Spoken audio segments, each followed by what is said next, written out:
না আবার দরজায় তালা মারাই দিবে, আবার থাকবেন, আল্লাহ কবুল করেন। না অনেকে আবার জুতা গুছাইতেছে, গেট আটকাইলেও হয় কি। আল্লাহ এই বাড়িওয়ালাদেরও হেদায়েত দান করুন। কত মানুষ দিল খুলিয়া চায় ফজরের নামাজটা গিয়া মসজিদে জামাতে আদায় করব, চোখে পানি ফেলে এসে বলে হুজুর কপাল খারাপ, ভাড়াটিয়ায় বাসায় থাকি, মালিক ফজরে গেট খোলার তালার চাবি দেয় না। আছে না নাই? এর বিল্ডিং এর মেয়াদ 500 বছর। হ্যাঁ, কেমনে বুঝাই? বড় দুঃখ, এই গাজীপুরের ভেতরে অনেক বছর আগে একটা দুর্ঘটনা হয়েছিল রাত্র 1টার সময়। আমি অনেক জায়গায় কথাটা বলেছি। আমার এক পরিচিত মানুষ, এই বাদাম দেখছেন নি কারবার, ব্যবসা সবাই চালাইতেছে, 2 ঘন্টা বাদাম না খাইলে মারা যাবেন। এটা খাওয়ার প্যান্ডেল, কিয়ামত আইতেছে। আমরা যাদের সোহবতে এই জায়গায় বইছি, কত লাঠি খেয়েছি, জুতার বাড়ি খেয়েছি, জুতার বাড়ি। কার জুতার বাড়ি খেয়েছি? সন্তান যদি মায়ের জুতা খায়, বাবার জুতার বাড়ি খায়, এটা অপমান না, এটা বরকত। ওই জুতার বাড়ির অ্যাকশনে এখানে বসছি। যারা চেহারা দিয়া শুধু নজর দিলে মানুষের কলবের ভিতরে পরিবর্তন হয়ে যায়। আর যখন বয়ান করতে পান খাওয়ার, চা খাওয়া, ওই মাইকের স্ট্যান্ড দিয়ে বাড়ি জায়গা, ওই বয়ান করত, মানুষ কান্না কইরা ওলি হইলি ঘরে ঘরে ঘরে। আর এখন তো বয়ান ফ্যাশন, স্টাইল স্টাইল হয়ে সাধু যাবে, হাসাইতে পারলে জনগণ খুশি, আমিও খুশি। আমার বয়ানটা এমন হতে হবে যে দাওয়াত বেড়ে যায়। আল্লাহ হেদায়েত দান করুন। এই বাসায় যাওয়ার তারা তেমন বেশি রাত আমিও করব না, যেহেতু এমন টাইমে বসছি যখন দোয়া করে যাওয়ার টাইম, এই সময় মাত্র শুরু। হায় হায় হায়, কি কথা বলতেছিলাম? গাজীপুরের দেখছেন নি? ভাবলি গাজীপুরের ভেতরে 14 তলা বিল্ডিং কই আছে তাও আমি জানি না, পত্রিকায় আসছে ঘটনা। কিন্তু বিল্ডিং এর মালিক আমার খুব মোহাব্বতের মানুষ, বিভিন্ন জায়গায় যাইতো, অনুদান করত, পরিচয়। হঠাৎ খবর পেয়ে গেলাম রাত্র 1টায় বিল্ডিং এর 11তম তলায় আগুন লেগেছে। বিল্ডিং টোটাল 14 তলা। রাত 1টার সময় 11তম তলায় আগুন লাগলো। মালিক সুদ্ধা অনেকেই মরে গেল। পত্রিকায় পেয়ে আমি অন্যভাবে খবর নিলাম কি হয়েছে, যে এমন কুদরত, 11তম 8তম তলায় আগুন লাগলো, মালিক সুদ্ধা মরে গেল। উপরেও কারো ক্ষতি হয় নাই, নিচের তলায় কারো কোনো ক্ষতি হলো না। ব্যাপারটা কি? খবর নিতে গিয়া গোপন ভাবে জেনে দেখলাম রাত্র 1টার সময় ওখানে নারীদের ল্যাংটা নাচ গানার মদের আড্ডা চলতেছিল।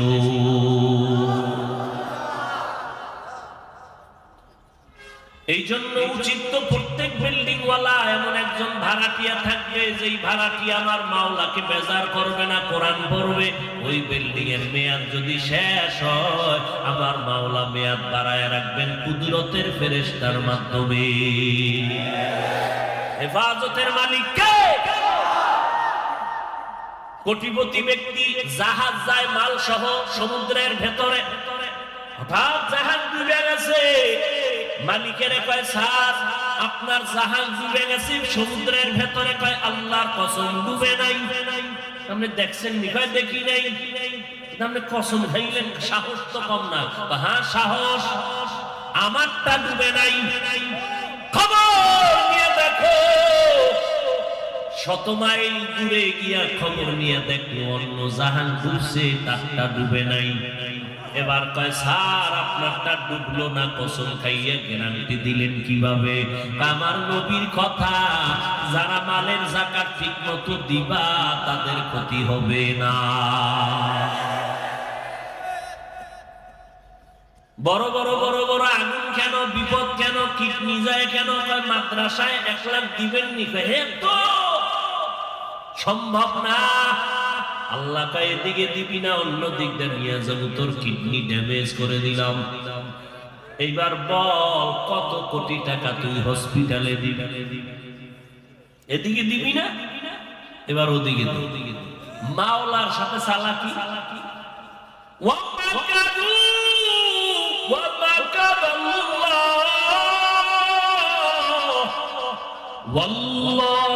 খায়রুল মাকিরিন।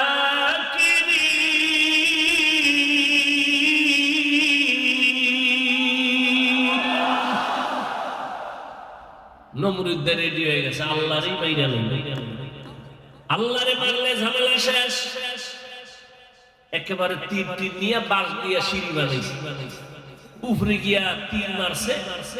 মাহলায়ও লাইনটা খুলে দিছে, একটা প্রাণীর গায়ে লাগছে, রক্ত লাগছে, নিচে একটা দেখ মাইরা লাইছি ওদারে, এই যে রক্ত। সেই নমরুদের আমার আল্লাহ মারলেন ফেরেশতা দিয়া। হ্যাঁ, একটা অসুস্থ মশার সাথে জুতা মোবারক। কত কবিরাজ, কত ডাক্তার, মাথা গরম ঠান্ডা হয় না। হঠাৎ করে জুতার সাথে মাথার মোলাকাত হয়ে গেল, হিমেল হয়ে গেল। নমরুদ কয় জুতার ভিতরে এত বরকত আমি জানি না, বাইন্ধা দে মাথায়। এত বরকত জুতার ভেতরে জানি নাই। এবার জুতা মাথায় লাগায় ঠান্ডা। কেমন সান কপাল যে জুতা লাগাইলে শান্তি ঠান্ডা হয়। কিছু মানুষ আছে না, পানি খাইবেন, ডাব দিবেন না, মাথা ঠান্ডা। কি বিড়ি আছে না নাই? হ্যাঁ, বিড়ি টানতেছে, শান্তি, ধোঁয়া, চোখ লাল হয়ে গেছে, নাকে দিয়া ধোঁয়া, কানে দিয়া ধোঁয়া, মুখে দিয়া ধোঁয়া। কুয়াশার ভিতরে কিচ্ছু দেখা যায় না, হাম্পকরে দেখা যায়। আছে না নাই? আল্লাহ হেদায়েত দান করুন। এবার নমরুদ বলে জুতার বাড়ি দিলে মাথা ঠান্ডা। কে দিবে? কয় কর্মচারীরা খুব বেতন দিয়ে, ওর কাজই হলো জুতার বাড়ি দেবে, টাকা নেবে। কর্মচারীরা এসে কয় রে নমরুদ ডাক দিয়া কয় তুই যত জোরে বাড়ি মারবি বেতন বাড়ায় না। কর্মচারী কয় একদিন ফিটা ফাটা দিয়া কয় এই কাম আমার, বাথরুম টাথরুম কি করা লাগবে না? কি করা যায়? তুই বাথরুমে যা না মর, আমার বাড়ি বন্ধ করা যাবে না। কথা হলে আর একজন কর্মচারী শিডিউল ভাগ করে জুতার বাড়ি চলবে, এটা দায়নি ভাবে। এই রহমত থেকে বঞ্চিত হওয়ার কায়দাই নাই। জুতার বাড়ি বন্ধ করা যাবে না। মাওলার মাইক, হ্যাঁ, আমার মাওলা পাকের মাইক কত কঠিন। টাকা দিবি না মাদ্রাসায়, হঠাৎ দেখবি ঘরে আগুন, দোকানে আগুন, ডাকাতি। নাই নাই নাই নাই নাই, আল্লাহ কয় তোরে নাই বানায় দিলাম। আবার এই লাইনে বহু আল্লাহর বান্দা আছে, আমরা তাদের ভালো করে জানি চিনি। কষ্ট করিয়া ব্যবসা করে, অর্থ ও মন অনুযায়ী সাধ্য মতো দান করে। যখনই চায় হুজুর আমি দিলাম 50। এই জন্য দেখা যায় করোনার ভেতরে চাকরিওয়ালার চাকরি নাই, ব্যবসায়ীর ব্যবসা নাই, একটা মাদ্রাসাও বন্ধ হয় নাই। কার কুদরত? আমার মাওলার। ওই মাওলাকে চিনো, ওই মাওলার সাথে সম্পর্ক জোড়ায় দাও, তাহলে তুমি দুনিয়াতেও কামিয়াব, আখিরাতেও কামিয়াব। জাকিরিন, শাকিরিন, মুহিব্বিন, মুরব্বিয়ান আযম, কলিজার টুকরা আমার সমবয়সী যুবক বন্ধুগণ, স্নেহের ছোট ভাই, পর্দার আড়ালে মা বোনেরা, আল্লাহ পাক রব্বুল আলামিনের দরবারে লাখো কোটি শুকর যে রব্বুল আলামিন ফিতনার যুগে কোরআন ও সুন্নাহর ভিত্তিতে সহি তরিকায় কিছু কথা বলার জন্য, শুনবার জন্য হাজারো লাখো মানুষের মধ্য থেকে বাছাই করে সুন্দর বেহেশতের বাগানে আল্লাহ আমাদেরকে আসা বসার তৌফিক দান করেছেন। নেয়ামতের শুকর আদায়ার্থে মুহাব্বতের সাথে বলি আলহামদুলিল্লাহ। দরুদ ও সালাম সৈয়দুল মুরসালিন রাহমাতুল লিল আলামিন শফিউল মুজনিবিন খাতামুন নবিয়্যিন সৈয়দুস সাকালাইন ইমামুল মুরসালিন হযরত মুহাম্মদুর রাসূলুল্লাহ সাল্লাল্লাহু আলাইহি ওয়া আলিহি ওয়াসাল্লামের উপর সর্বোপরি শুকর যাদের অক্লান্ত পরিশ্রমে আজ এই সুন্দর আয়োজন, সময় পরামর্শ অর্থ দিয়ে দোয়া করে উপস্থিত হয়ে মাইক লাইট প্যান্ডেলের ব্যবস্থাপনার মাধ্যমে সহযোগিতার হাত যারা বাড়িয়েছেন, প্রত্যেককেই আল্লাহ পাক খেদমতের বরকতে দুনিয়াতে শান্তি, পরকালে চিরমুক্তির ব্যবস্থা করে দিন। দীর্ঘ সময় আপনারা হযরত উলামায়ে কেরামদের পবিত্র জবানে দিক নির্দেশনামূলক আলোচনা শুনেছেন। পরিশেষে আমি আপনাদের দোয়া নেওয়ার আশায় সংক্ষেপ কিছু আলোচনার নিয়তে কোরআনে হাকীমের সূরাতুল বাকারার শুরু থেকে টুকরো আয়াতে কারিমা তেলাওয়াত করেছি। হাদিস শরীফ থেকে একটু হাদিস পড়েছি। আয়াত ও হাদিসের আলোকে ইখলাস রুহানিয়াতের সমন্বয় কিছু কথা বলার মতো, শুনবার মতো আমাকে আপনাদের প্রত্যেককেই আল্লাহ পাক রব্বুল আলামিন তৌফিক দান করেন। আলিফ লাম মিম ওয়াল্লাহু আ'লামু বিমুরাদিহি যালিকাল কিতাবু লা রাইবা ফীহি। কোরআনুল কারীম এমন একটি কিতাব যার মধ্যে কোনো ভুল নাই, সন্দেহ নাই, সন্দেহের অবকাশ নাই। হুদাল লিল মুত্তাকিন, যারা আল্লাহকে ভয় করে, তাকওয়াওয়ালা, আল্লাহ ভীরু, তাদের জন্য হলো কোরআন হেদায়াত। নবীজি বলেন, মাইয়ুরিদিল্লাহু বিহি খাইরান ইউফাক্কিহু ফিদ্দীন। আল্লাহ যাকে মহব্বত করার ইচ্ছা করেন, কল্যাণের ইচ্ছা করেন, তাকেই আল্লাহ রাব্বুল আলামিন তাফাক্কুহ ফিদ্দীনের মাকাম দান করেন, তথা দ্বীনের ইলম, আকীদা, ফিকহ, তাজকিয়ার বিষয়ে আল্লাহ ইলম দান করেন এবং এগুলো বাস্তব জীবনে বাস্তবায়নের জন্য আল্লাহ পাক রাস্তা খুলে দেন। এর নাম তাফাক্কুহ ফিদ্দীন।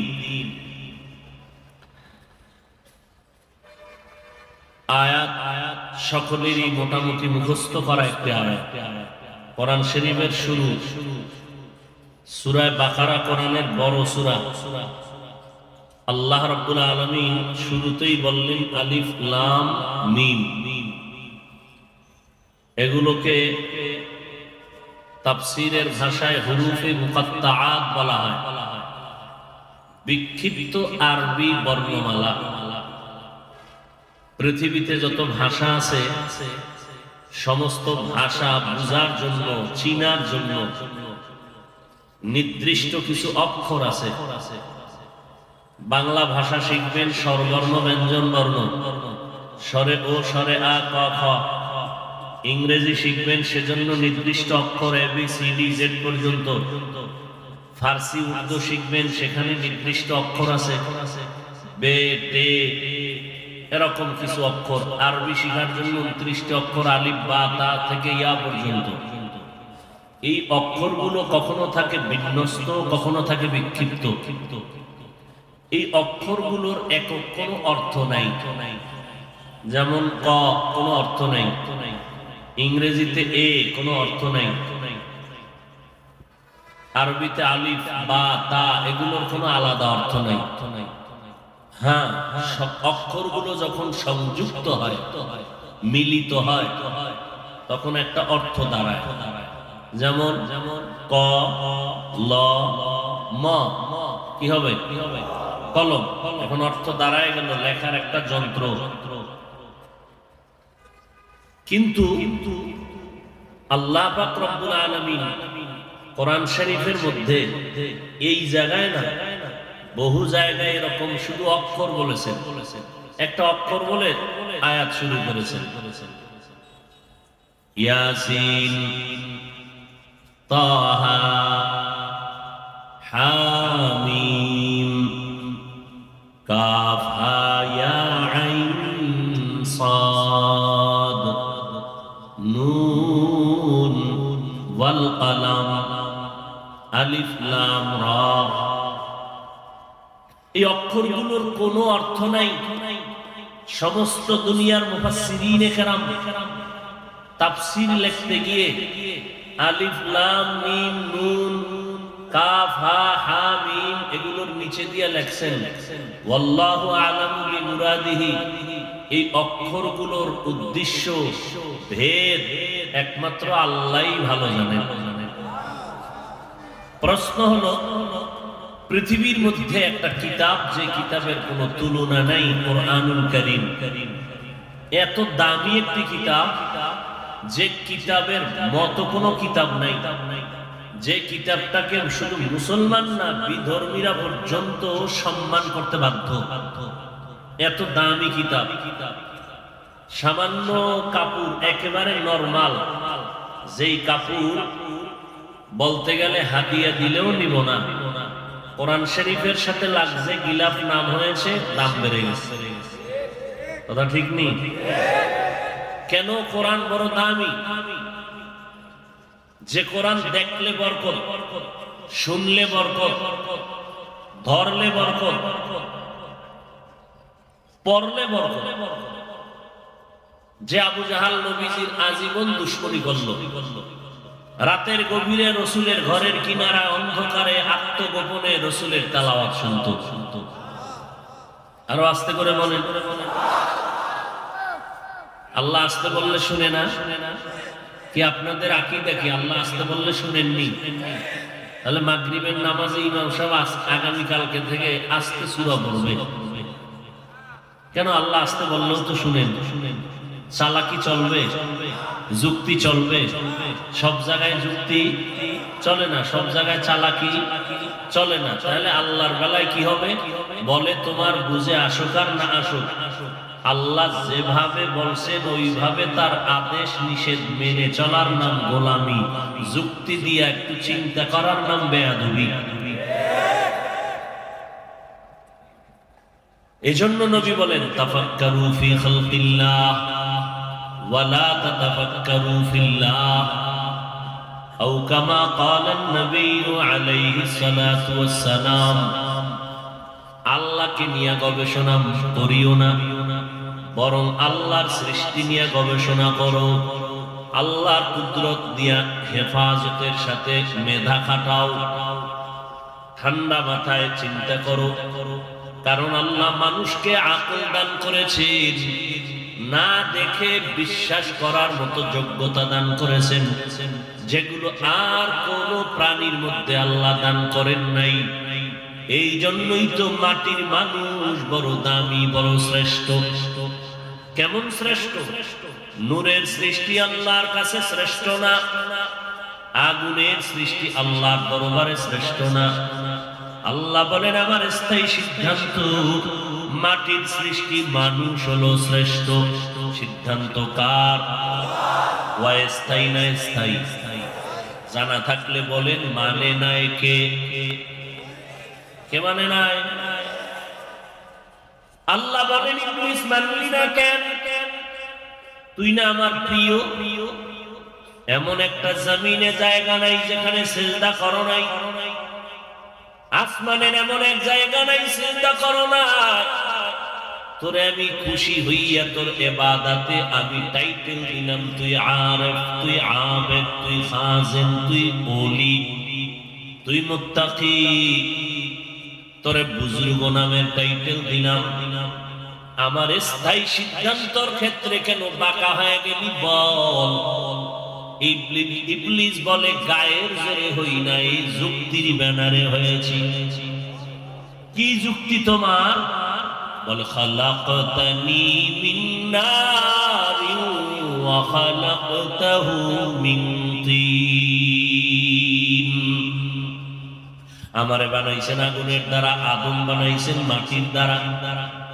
আগুনের গতি উপরে, মাটির গতি নিচে। যুক্তিটা একেবারে ফালাইয়া দেওয়ার মতো হতো না।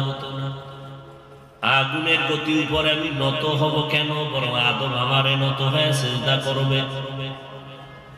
যুক্তিটা একেবারে ফেলে দেওয়ার মতো, কিন্তু আল্লাহ বললেন ফাখরুজ, বের হয়ে যা মরদুদ, কারণ তোর যুক্তি যদিও লাইনগত থাকে, তবে মালিকের কথার উপরে যুক্তি দেওয়া চূড়ান্ত বেঈমানি। মালিকের কথা গোলাম মেনে নিবে, বুঝে আসুক আর না আসুক। এজন্য আল্লাহ বলেন আলিফ লাম মিম, এই অক্ষরগুলো দিলাম আমি কোরআনে, এমন দামি কোরআন যে কোরআন দেখলে সওয়াব। পয়গম্বর বলেন আল্লাহর কোরআন যদি তাকাইয়া দেখো আর বলো হাদা কালামু রব্বি, এটা আমার রবের কালাম, পয়গম্বর বলেন মরণের আগে চোখের পাওয়ার নষ্ট হবে না। কেমন দামি একটা কোরআন। আপনাদের গাজীপুর এলাকায় এই চৌরাস্তা চান্দনায় বিল্ডিং এর অভাব আছে, কথা বলেন না কেন? কিন্তু আল্লাহর কসম, একটা বিল্ডিং এর এই পরিমাণ দাম নাই কোরআনওয়ালা রসুলের আদর্শওয়ালা জামিয়াতুর রহমান নামের বিল্ডিং এর যেই পরিমাণ দাম। এত দাম কেন? কোরআনের কারণে। এই চেয়ার এত দামি, কয় মোটেও দাম নাই, কেউ পা উঠাইয়া বসবে, কেউ কিছু মনে করবে না। কিন্তু নরমাল একটা কাঠ কোরআনের সাথে লাগায় দাও রে, হাল নাম দিয়ে দাও, দাম বেড়ে যায়। এখন বিনা উজুতে কেউ লাগায় না, ধরে না। একটা কোরআনের কাছে নরমাল কাপড় লাগলে যদি সম্মান বাড়ে, একটা কাঠ লাগলে যদি সম্মান বাড়ে, একটা ঘরের মধ্যে কোরআন থাকলে যদি সম্মান বাড়ে, আমি বান্দার মধ্যে যখন কোরআন আসবে আমার সম্মান কেন বাড়বে না? এজন্যই মানুষ বড় দামি। আল্লাহ তাআলা এই দামি কোরআন, এমন দামি কোরআনে অর্থহীন অক্ষর কেন দিলেন? এত দামি কিতাব আল্লাহ পাক রব্বুল আলামিন এমন একটা দামি কিতাবের মধ্যে যে অক্ষরের কোনো অর্থ নাই দিলেন কেন? এর এক নাম্বার জবাব, সারা দুনিয়ার মুমিনের ঈমানটাকে আল্লাহ পরীক্ষা করার জন্য দিয়েছেন। একবার কথা বুঝলে মানবি নাকি না বুঝলেও মানবি। যদি কোনো মুমিন বলে আমার মালিকের কথা আমি বুঝলেও মানি না বুঝলেও মানি, তোমার ঈমানটা বড় তাজা। আর যদি কেউ বলে আল্লাহর কথা বুঝলে মানি না বুঝলে মানি না, তুমি যত বড় পাগড়িওয়ালা হও তুমি তাজা বেঈমান। কি বুঝলাম? যারা বলবে কোরআনের অর্থ না জেনে পড়লে লাভ নাই, তাদেরকে চিহ্নিত করে নাও, এরা ইসলামের ব্যানারওয়ালা নিকৃষ্ট ভণ্ড। আসতে বলেন কেন? মুসলমানের একটা আওয়াজ ভণ্ডদের জন্য একটা ঘূর্ণিঝড়ের মতো আতঙ্ক। মুসলমানের টাকা নেই, পয়সা নেই, বাড়ি নেই, গাড়ি নেই, অস্ত্র নাই, এরপরেও অস্ত্রওয়ালারা কেন ভয় পায়? টাকাওয়ালারা কেন ভয় পায়? মুসলমান ফকির, এরপরেও কেন ধনীরা ভয় পায়? মুসলমান টাকা পয়সা নাই, এরপরও কেন ভয় পায়? এর একটাই মাত্র কারণ, মুসলমান কল্লা দিতে জানে, কোন বেঈমানের কাছে মাথা নত করতে জানে না। মুসলমানি বুয়াদ গর্দন নেহাদান, এনানে খুতবত দস্তে খাজাদাদান, গর্ব সুরত আদমি ইনসাফ দে, আহমদ বু জাহলো হাম এক সাবুদি। আল্লাহর কোরআন বুঝলে মানবা নাকি না বুঝলেও মানবা? যদি বলো না বুঝলেও মানি, তোমার ইমান তাজা। যদি বলো কোরআন বুঝিয়া পড়বো, না বুঝিয়া পড়বো না, মানবো না, তুমি যত বড় টাইটেল বলা হও, তোমার ইমান দুর্বল। আল্লাহ মুমিনের ইমান যাচাই করতে চাইলেন। 2 নাম্বার প্রশ্নের জবাব, সারা দুনিয়াতে আমি আমি আমি আমি ভাব নিয়ে যারা চলে, আল্লাহ আলিফ লাম মিম দিয়া তাদের জবাই করে দিলেন। অহংকারের মুখের মধ্যে ধুলা মেরে দিলেন। এই অহংকারী, আমার মতো বক্তা বাংলাদেশে কেউ নাই, আমার মতো বড় মুফতি কেউ নাই, আমার মতো বড় আল্লামা কেউ নাই, আমার মতো বড় প্রিন্সিপাল কেউ নাই, আমার মতো বড় জাননেওয়ালা কেউ নাই। আল্লাহ কয় কোরআন শরীফের মধ্যে তুই যখন ঢুকবি, এতই জানো, এত জানো, এত তোমার এলেমের গরম, এত তোমার জানার গরম, তোমার গরম যদি এতই তোমার জানার গরম থাকে, কত পরিমাণ তোমার জানার গরম আছে একটু গরমটা দিয়া বুঝায় দাও আলিফ লাম মিমের অর্থ কি। সব অহংকারীরা দরজায় গিয়েই আটকায় গেছে, ভিতরে গেলে উপায় কি? আল্লাহ কয় আমার কোরআনে ঢুকতেই মাথা নত কর, তোর যত এলেমের বাহাদুরি সব পেছনে ফেলে মাথা নত করে ভিতরে ঢুক। না ভিতরে ঢুকতেও পারবি না, ঢুকলেও কিছু পাবি না। আলিফ লাম মিম দিয়া অহংকারীদের অহংকারকে জবাই করে দিলেন। তুমি কি জানো, কি জানো? এত কিছু জানো তো আলিফ লাম মিমের ব্যাখ্যা করো। সমস্ত মুফাসসিরিনে কেরাম লিখলেন আল্লাহ ভালো জানেন, আমরা জানি না। এত তাফসীর কারকরা তাফসীর লিখলেন, সবাই লিখিয়া শেষ পর্যায়ে বললেন কোরআন মহা এক সমুদ্রের ইলম, আমি ভিতরে গিয়া সামান্য পেয়েছি, যতটুকু আমি পেয়েছি অতটুকুই লিখলাম, আমার জানার বাইরে এখনো অনেক অনেক ইলম বাকি আছে। 250 গ্রাম কোরআন ওজনটা, কিন্তু হাকিকতের ওজন কত? নজরে দেখি কোরআন শরীফ 250 গ্রাম হবে না, কিন্তু হাকিকতের ওজনটা কত? বলে কোরআনের এত পরিমাণ ওজন সারা দুনিয়ার মানুষ নিতে পারে না। এই সামান্য কোরআন, এর একটা রাস্তা হলো তাফসীর। ওই লাইনে এত পরিমাণ তাফসীর লেখা হয়েছে, কেউ যদি অধ্যয়ন করে কিয়ামত পর্যন্ত শেষ করতে পারবে না। এই কোরআনের আর একটা রাস্তার নাম ফিকহ। মুফতি সাহেবরা গবেষণা করেন, এই লাইনে যেই পরিমাণ গবেষণামূলক কিতাব লেখা হয়েছে, 1000 বছর যদি এগুলো অধ্যয়ন করে বসে বসে হায়াত শেষ হবে, কিনারায় যেতে পারবে না। এটা এক মহা সমুদ্র ইলমের নাম। এই কোরআনের আর একটা রাস্তা হলো আরবি গ্রামার, ইলমে নাহউ। এই লাইনে যেই পরিমাণ কিতাব দৌড়াইতে থাকবা মেধা দিয়া, কিনারায় যেতে পারবে না, হায়াত শেষ। কোরআনের আর একটা রাস্তা আছে দর্শন, মানতিকের লাইন। এই বিষয়ে যেই পরিমাণ কিতাব লেখা হয়েছে, দার্শনিকগণ লিখেছেন, 1000 বছর তুমি দৌড়াও মেধা দিয়া, কিনারায় যেতে পারবা না। এই দার্শনিকদের মধ্যে জগৎ বিখ্যাত একজন দার্শনিক ইমাম গজালি রাহমাতুল্লাহি আলাইহি। এই সব এলেমের মূল গোডাউন আমার নবী। কে? আপনার আমার মায়ার নবী বলেন আল্লাহ আমারে কি পরিমাণ ইলম দান করেছেন।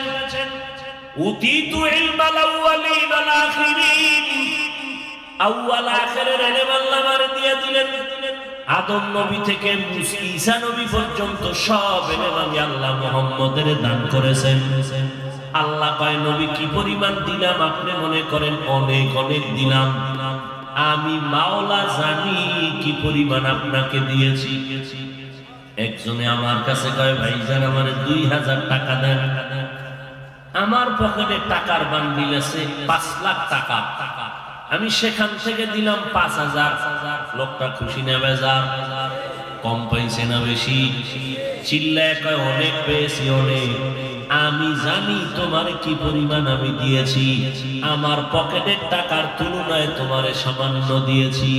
আল্লাহ কয় নবী দুনিয়ার লাইনে আপনি দেখেন অনেক কিছু পেয়েছেন, আমি মাওলার কুদরতের ইলম থেকে আমি সামান্য দিলাম। মা উতিতুম মিনাল ইলমি ইল্লা কালিলা, আমি আপনাকে সামান্যতম ইলম দান করেছি, বাকি ইলম আমার কুদরতের কাছে জমা রেখেছি। এই ইলম আমি মাঝে মাঝে আমার কলিজার বান্দাদেরকে দান করব, মাঝে মাঝে আমি ইলমের দরজা দিয়া আমি আমার আদরের বান্দার সিনার মধ্যে ইলমের নূর ঢুকায় দিব। আল্লাহ পাকের নবীকে আল্লাহ শিখায় দেয়, এই জন্য সব সময় আমার কাছে ইলম চাইবেন আর বলবেন রব্বি জিদনি ইলমা, রব্বি জিদনি ইলমা, রব্বি জিদনি ইলমা। রব আমার ইলম বাড়ায় দাও। 10 বছর বয়স, পয়গম্বরের সাহাবী এবং জামাতা চাচাতো ভাই হযরত আলী 10 বছরে নবীর হাতে কালেমার দাওয়াত কবুল করেছেন।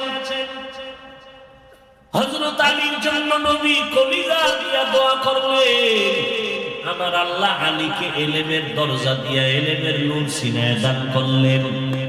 কেমন ইলম আল্লাহ দান করেছেন? হযরত আলী আমার মালিকের দরবারে শুকর আদায় করে নবী বলেন আনা দারুল হিকমা ওয়া আলিয়ুম বাবুহা, আমি মুহাম্মদ হলাম হিকমতের ঘর, আর এই ইলমের ঘরের দরওয়াজা হলো আমার সাহাবী আলী। ইলমেরা ইজাজু করদান বেহিসাব, খলকেরা দাদান জওয়াবে বাসাওয়া। ইলম পাইয়া আলী খুশি, কি খুশি? হযরত আলী বলে ও মালিক, দুনিয়ার সম্মানের চেয়ারে বসার জন্য 2 পুঁজির একটা লাগে, একটা হলেই সম্মানের চেয়ার পায়, হয়তো লাগবে শিক্ষাগত যোগ্যতা, না হয় লাগবে টাকা। ও আল্লাহ, আমাদের তুমি টাকা মাল দাও নাই, টাকা দাও নাই, ইলম দিয়েছো, এজন্য আমি আলী অনেক খুশি। রাজি নাকিস মাতাল জব্বার ফিনা লানা ইলমুন ওয়ালিল আদাই মালু ফাইনাল মা লা ইয়াফনি আন করিবিন ওয়া ইন্নাল ইলমা বাকিন লা ইয়াজালু। হযরত আলী শুকর আদায় করেন, আল্লাহ তুমি আমাদের সম্মানের জন্য ইলম দান করেছো, টাকা পয়সা দাও না, এজন্য দিল খুশি, ইলম পেয়েছি। টাকা পাই এত খুশি না, ইলম পেয়ে যত খুশি। কারণ টাকাওয়ালার টাকা আজ আছে কাল থাকবে না, ইলমওয়ালার ইলম সিনায় ডুববে, কখনো বিদায় হবে না। টাকাওয়ালার টাকা আজ আছে কাল, কোটি টাকার মালিক দেখো অভাব হয় না দূর, গরিব ঘুমায় আরাম করে মনটা বাহাদুর। ফেরাউনের লাশটা দেখো মিশর জাদু ঘরে, খায় না মাটি পোকা মাছি সবাই ঘৃণা করে। হৃদয় থাকিবে যার নম্রতা সদা, রহমত আসিবে সেথা প্রভুর ওয়াদা। বড়র বড়াই থাকলে দিলে রহমত আসবে না, নিজেকে নিজে ছোট মনে করিও সদা। উঁচু জমিন থেকে পানি নিচু জমিনে যায়, তেমনি খোদার রহমত আসে নম্রতার হৃদয়। ভোগ বিলাসের বাড়ি গাড়ি পরে রবে সব, ভোগ বিলাসের বাড়ি গাড়ি পরে রবে সব। থাকতে সময় স্মরণ করো আল্লাহ আমার রবকে, আমাদের রব। ইন্নাল্লাযীনা ক্বালু রাব্বুনাল্লাহ সুম্মা ইসতাকামু ফালা খাউফুন আলাইহিম খাউফুন আলাইহিম ওয়ালা হুম ইয়াহজানুন।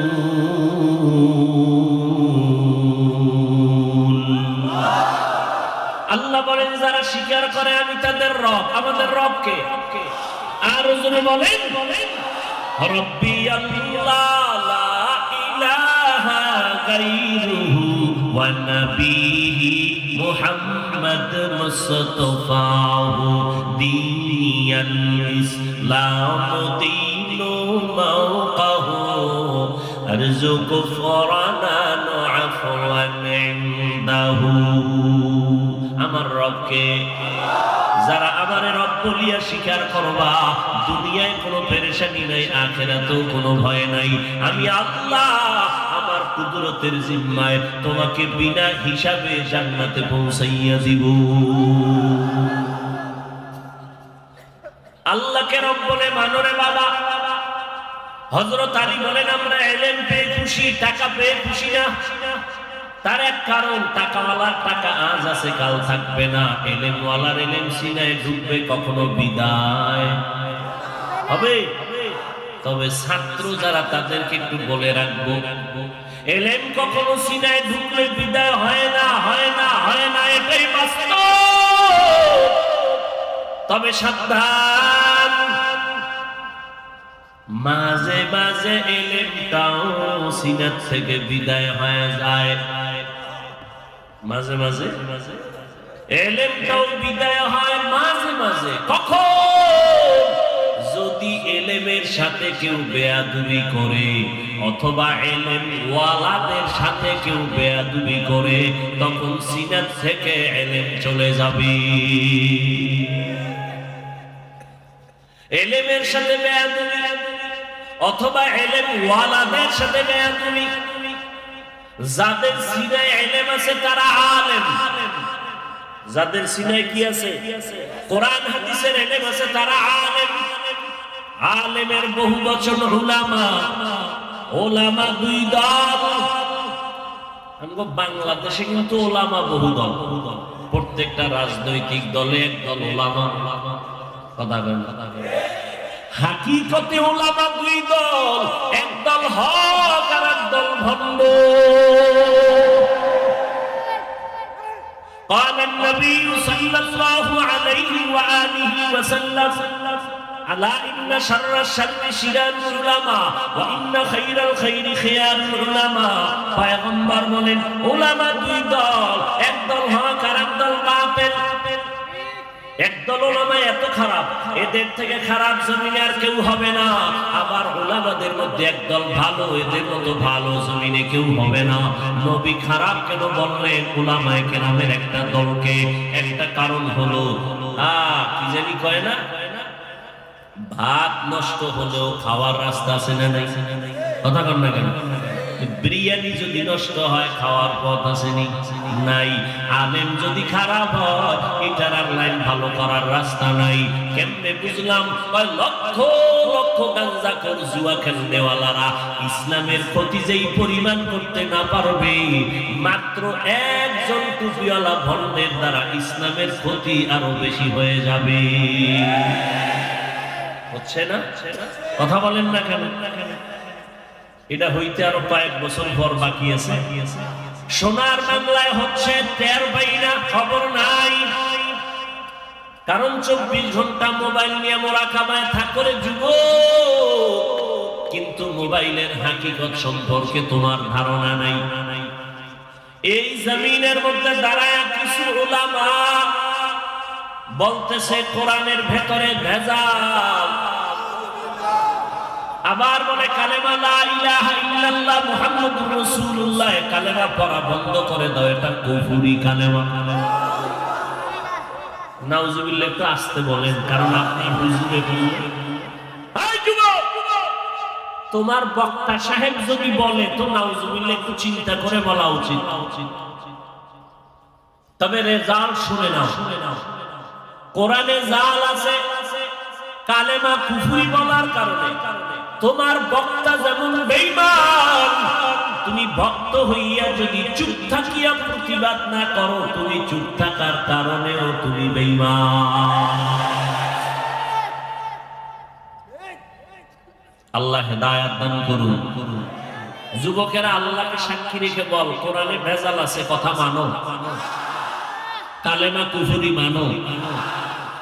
যেই বক্তা বলেছে নবীরা ভুল করেছেন, বক্তা বলেছে, আওয়ামী লীগরা বলে নাই, বিএনপিরা বলে নাই, একজন মাওলানা, আমার মতো লঙ্গি ভরা মোল্লা না, বড় টাইটেলওয়ালা বক্তা মাওলানারা বলে কালেমা কুফরি বন্ধ করো, কোরআনে জাল বন্ধ করো, নবীরা অন্যায় করেছে, আল্লাহ করাইছেন, মানো। তাহলে ইউটিউবে গিয়া সারা রাত খুঁজবি কে বলেছে, চিহ্নিত করবি। এরা বাংলাদেশে পীরের নামে যারা ভণ্ডামি করে, এই দেশের জাতি ভালো করে তাদেরকে মোটামুটি চিনে যে এরা ভণ্ড। কিন্তু কালেমার বিরুদ্ধে, কোরআনের বিরুদ্ধে, রাসূলের বিরুদ্ধে যারা কথা বলে, জাতি এদেরকে এখনো চিনে না যে এরা ভণ্ড। এদেরকে চিহ্নিত করো। এরা শুধু ভণ্ড নয়, এরা ইসলামের ব্যানারওয়ালা নিকৃষ্ট ভণ্ড। এই সমস্ত আলেমকে যারা ভণ্ড বলে না, এরাও ভণ্ড। এখন বলবা গীবত করছি, এই বলবা তুমি গীবত করা হারাম জানো, আমরা হুজুরেরা জানি না, তোমাদের থেকে একটু কম জানি, এই তো না, না বেশি? কি বেশি জানি? তুমি জানো গীবত করা হারাম, ওলামায়ে কেরাম বেশি জানে, চার কারণে গীবত করা ওয়াজিব, না করলে গুনাহ হবে। এর মধ্যে কারণ, কেউ যদি ইসলামের ব্যানার টানাইয়া মানুষের ঈমান আমল চুরি করে, আহলে হক আলেমদের দায়িত্ব তাদের নাম ঠিকানা শুদ্ধা জনগণের জানাইয়া সতর্ক করবে। এতে যদি গীবত হয় তাতেও সওয়াব। আল্লাহ বুঝার তৌফিক দান করেন। আরে আমার নবীর বিরুদ্ধে ওমরে ফারুকের মতো সাহাবীকে বলে মাওলানা সাহেব ভণ্ড। কোন দেশে আছেন? ওমরে ফারুক ভণ্ড? হ্যাঁ, আল্লাহ হেদায়েত দান করুন। সাহাবায়ে কেরামদের বিরুদ্ধে যদি কেউ ইশারা ইঙ্গিতে কথা বলে, এরাও চূড়ান্ত ভণ্ড, ৭২ দল জাহান্নামীদের দলভুক্ত। আল্লাহ হেদায়েত দান করুন। কি রাগ করতেছেন? রাগ করলে এদিকে আও, কপালে একটু লাল কালি দিয়ে লেখি তোমার ঈমান বিদায়। আসো আসো। নবীরে গালি দিবে, প্রতিবাদ করা লাগবে কি লাগবে না? কোরআনের বিরুদ্ধে কথা বললে জবান বন্ধ করে থাকা যাবে? কালেমার বিরুদ্ধে কথা বললে চুপ থাকা যাবে? আমারে গালি দাও, চুপ। সারাদিন লেখতেছো বিরুদ্ধে ফেসবুকে, কোনো প্রতিবাদ নাই, কোনো জবাব নাই, লেখো জনমের মতো লেখো। কিন্তু আল্লাহ নিয়ে, ইসলাম নিয়ে, কোরআন নিয়ে, কাবা নিয়ে, নবী নিয়ে কিছু বলবা, এক বিন্দু রক্ত থাকা সত্ত্বে মরণ পর্যন্ত তোমার বিচারের দাবিতে আন্দোলন চলতে থাকবে, বন্ধ হবে না। আর আন্দোলনের অধিনায়ক হবে এই জমিনে দেওবন্দি উলামায়ে কেরামরা। দেওবন্দির নাম শুনলে তোমার খুব কষ্ট লাগে না? দেওবন্দি এমন এক মেডিসিন, এটা তুমি নাকে তুলা লাগাইলেও ভিতরে ঘেরান ঢুকবে। যেদিকেই নজর দিবি সেদিকেই দেওবন্দি। রাজনীতির ময়দানে দেওবন্দি, তাবলীগের ময়দানে দেওবন্দি, খানে কাপীর ময়দান, পীরের ময়দানে দেওবন্দি। এরা কেমন দেওবন্দি? মরতে রাজি, বাতিলের সাথে আপোষ করতে রাজি না। এই দেওবন্দীদেরকে বাদ দিয়া এই জমিনে কোন ভণ্ডদের স্বপ্ন 1000 বছরও পূর্ণ হবে না ইনশাআল্লাহ।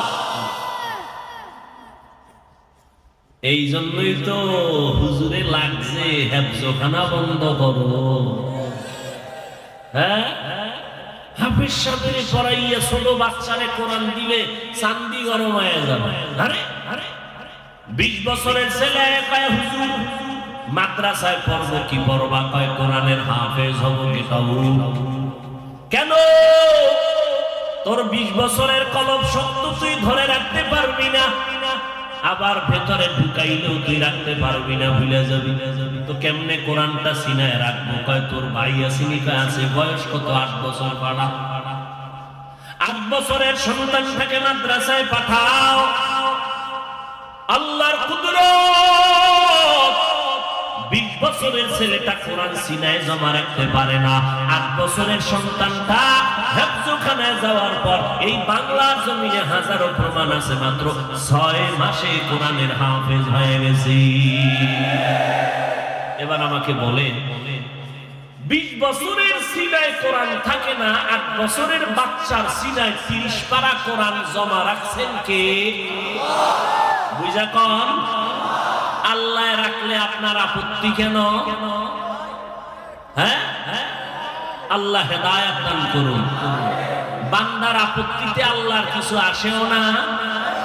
বান্দা তো আপত্তি করছে, ইব্রাহিম নামের বান্দা জন্ম নিতে পারবে না, পাইলেই জবাই। আল্লাহ কয় আমার সিদ্ধান্ত, আমি ইব্রাহিমের পাঠাবোই না, তোর নাকের ডগায় পাঠাবো।